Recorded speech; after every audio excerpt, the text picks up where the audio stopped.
Josh, Einiger is in Tel Aviv, and just moments ago, air raid sirens went off while he was reporting to go live for us. We're rolling on it. Take a look. We gotta go, we gotta go, we gotta go. Gotta go.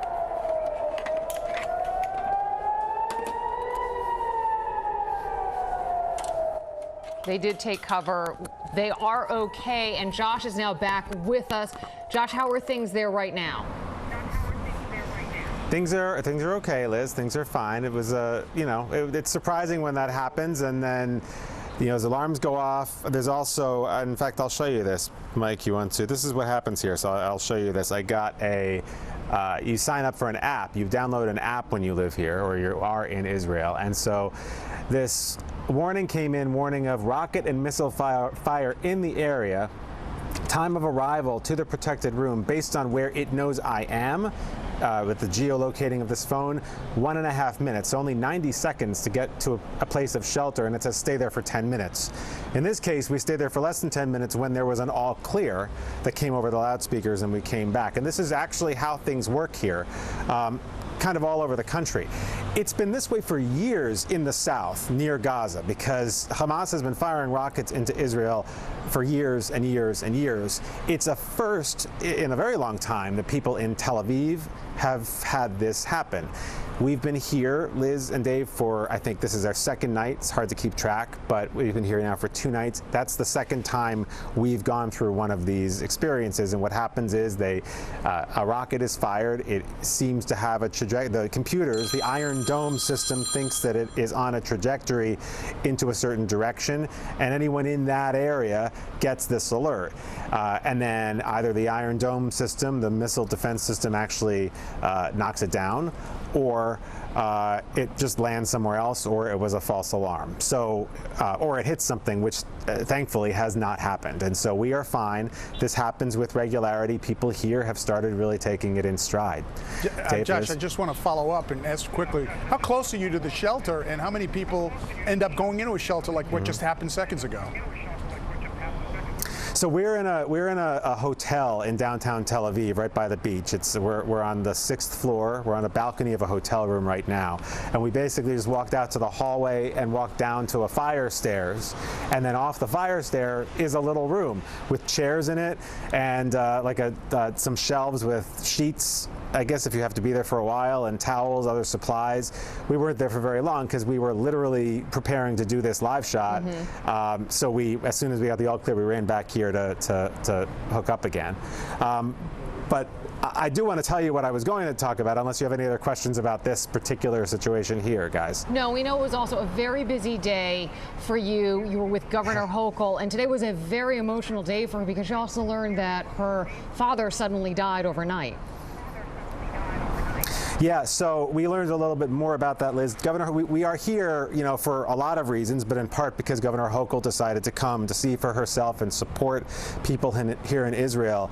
Turned out that while she was flying on the overnight flight, I guess 2 nights ago, she logged into Wi-Fi, she told me, on the plane, and as soon as she got internet, she heard that her dad was sick and in a hospital. And then it was shortly after that, I think after landing, she learned that he had, in fact, passed away. It's a terrible, terrible thing for anyone, but certainly someone in her position, and she basically had to shoulder that grief as she went around this country on the mission that she was here to do, which was to listen to other people's grief and understand the experience of what it has been here in Israel for the last 10 to 12 days. I think we could show you, I believe we're looking at shots of her at a kibbutz. This is a kibbutz in the south where she was today. She had a tour of, this is one of the most terribly hit in that Hamas terror attack on October 7th. People were murdered with impunity, left, right, and center, of all ages, men, women, it didn't matter. It was an absolute horror show.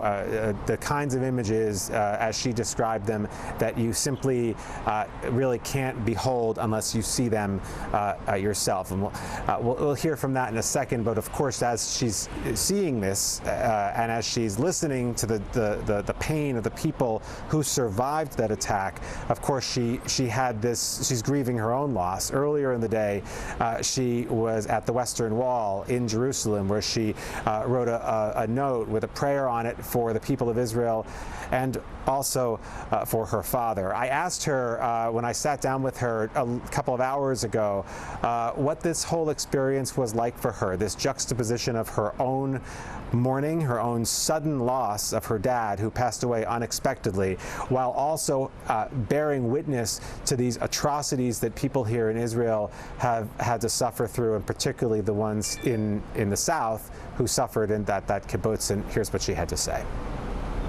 He came to Israel.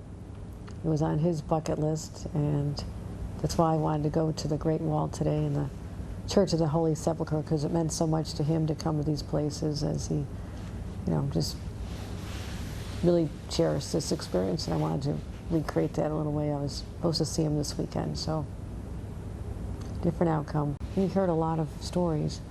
Last night when I just arrived from the airport, we went right to a place that had become the new home, a hotel where they were taking people who had been on one of the kibbutzes that had been obliterated, destroyed early on, and it was like the courtyard of the hotel was just a children's playground. There were dogs and cats and kids on little bicycles and skateboards, and parents, mostly all women, because the men were either killed or they were in war.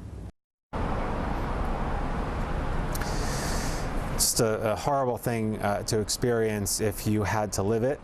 You can only imagine what it would have been like to survive something like that. And those are the people who were the victims on the kibbutz. Those are the people who were murdered or were injured. There were also the people who were taken hostage, both people, civilians living in places like that, and also soldiers. And today also we spoke with the families of two soldiers, very young. One was 19, one I believe 22. They still are. They were taken hostage by Hamas on that day. Their names are Omer Nutra. He grew up on Long Island. He graduated from high school in Plainview and moved here to Israel at 18 to serve Israel, the Israel Defense Forces. He is now 19. And Ite Chet also has ties to Brooklyn. His dad grew up in Flatbush. He was a fan of New York City sports teams, and they both are being held right now by Hamas in Gaza. We spoke to their families today, and we will have more from them when I see you later on in this newscast. Hopefully we will be able to bring that to you. We won't be interrupted by another one of those sirens. Liz, Dave? Well, we hope that you and your crew there continue to remain safe, and thank you for all that great reporting, Josh.